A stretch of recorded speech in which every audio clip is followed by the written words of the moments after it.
narcissistic personality disorder is extremely, severely, totally different from autism. Is it autism or is it narcissism? I did a video about 8 months ago that's getting some traction. And 8 months ago, I didn't know what I was doing on YouTube. I just started YouTube. And I am surprised that people are commenting on it. I'm waiting in line for dinner. There is a difference, but there's a lot of similarities. And that's what keeps confusing us, because there's so much talk about narcissism and being so bad. And it is. Thank you. My channel is for the neurotypical spouse, partner, married to someone who is autistic. With full respect to the autistic community, because my goodness, they need so much support. The thing is, with us, we don't get the support we need. And if we're getting support, we're being told we have to do something, that we have to change basically who we are. Well, not that extreme, but we have to do a lot of work. And I want to step away from that for the Cassandra sisters. So Cassandra syndrome is a syndrome. It is not a diagnosis. It is just something that helps us to understand that we're not understood. When we will talk to somebody and say, oh my gosh, he did this and that and that and this, they will normally say many times, that's just being a guy, you're being too sensitive, that's narcissism, or you gotta leave them, or just kind of change the subject. So the reason we talk about it is because we need to talk about it. We need the support from our families. We need the support from their mothers.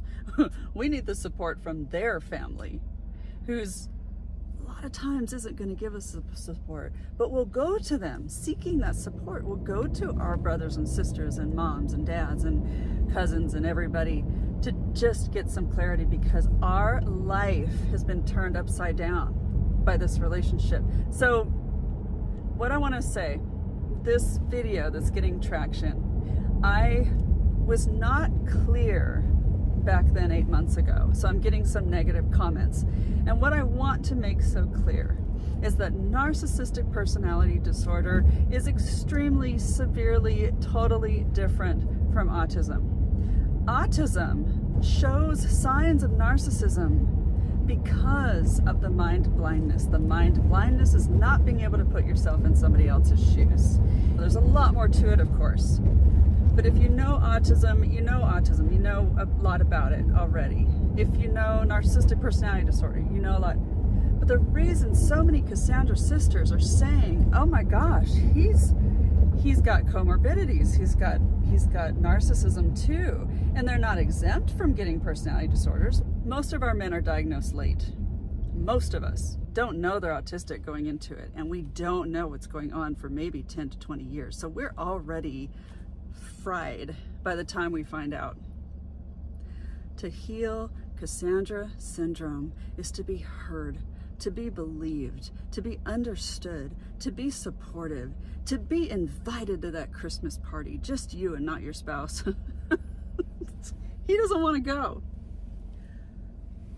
We don't want to be isolated. He doesn't either. But I'm talking about Cassandra's sisters, about us. But he doesn't want to be isolated either. He doesn't have to be. But there has to be a balance. There has to be an understanding where women, thousands of women, don't need to be going through this suffering the way we do. We don't need to be doing this. We need the support on what to do for us, not what to do for them. Not to talk their language and do that. Yes, that helps, and we need to learn and understand, and they need to help us too. There are autistic men out there that are really, really trying, of course, and to really make a relationship work and love their spouse. For Cassandra sisters, most of the time, they're not. They can't. They're done. You know, they're older. They got diagnosed late in life, all of that. And then it's just the nature of autism itself with a neurotypical is so hard. It's hard for both people. there's a lot of support for the autistic community. There's not a lot of support for us. And people will say, well, you're not autistic, you're neurotypical, you have the capability. And yes, that's true. We do have to pull the weight. We do have to do a lot of the work. That's true. But to have that support that we need while we do that is what we need. To cure Cassandra syndrome is for the world to know what we go through. That's it. Not us having to keep twisting ourselves into pretzels. And it's a tough relationship. But as far as twisting ourselves more in a pretzel and not being ourselves for them, it's just something I want you to be aware of, that you don't have to do that. You can be yourself. You need support. The world needs to know what's going on. That's basically what cures Cassandra syndrome. So take care.